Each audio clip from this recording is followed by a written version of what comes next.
Here, on a snow-covered mountain in the heart of the Himalayas, lies the Amarnath Cave.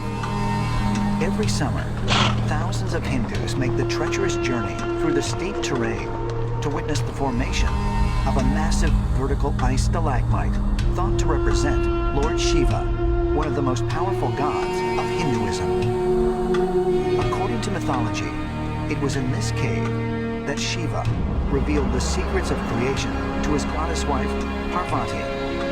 There are three great divine energies in the Hindu imagination involved in the creation story.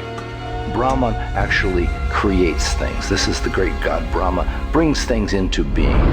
Vishnu maintains reality, and Shiva destroys. Now, Shiva is just as important as the other two divine energies. In fact, the Trinity would not exist without the destruction. You cannot have renewal, you cannot have continued growth without the destructive energy.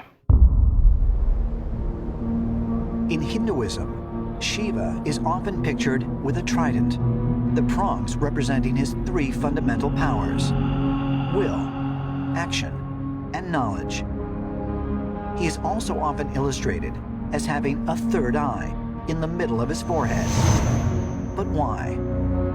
In the iconography, he is clearly depicted with a vertical third eye right in the middle of his forehead. With that eye, he can see things. He has a clairvoyance. When his eye opens, it also radiates a lot of energy through that eye. In the spiritual beliefs of many cultures, including ancient India, including many parts of Asia, there is a third eye that is located in the middle of the forehead, generally right between the two eyes. And that is a center of spiritual power. And in some cases, it is thought to have supernatural powers.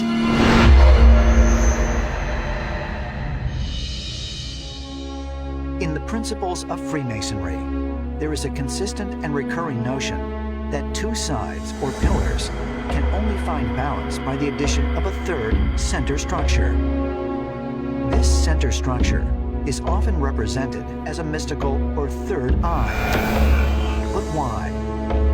Is it meant to represent that of an all-seeing God? Or does it suggest something quite different? Something perhaps that can even be found within the human brain. You see this represented in many mystical traditions, that this is somehow the mystical eye. There have been many different theories about this, but one of the more interesting ones is that some people said it refers to the pineal gland, which is a light-sensitive organ that is actually somewhere in here. Part of the endocrine system, the pineal gland is no larger than a grain of rice and is shaped like a pine cone. Though it is located deep in the center of the brain, between the two hemispheres, it appears to share some characteristics with the human eye. The function of the pineal gland is mainly to release a hormone called melatonin, which controls the sleep-wake cycles. So because it's light sensitive, it's sometimes called the third eye. And it's had some mystical implications as well, because it's this asymmetrical structure that's right in the center of the brain. Is it possible that ancient man was aware of the existence of the pineal gland? And if so, were they also aware of its special function within the brain?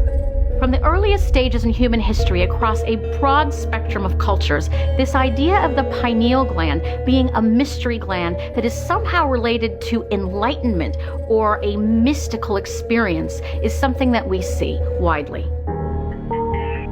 Our two eyes, our bodily eyes, allow us to see around us. The third eye allows us to see beyond that. It allows us to see things that we would not normally see.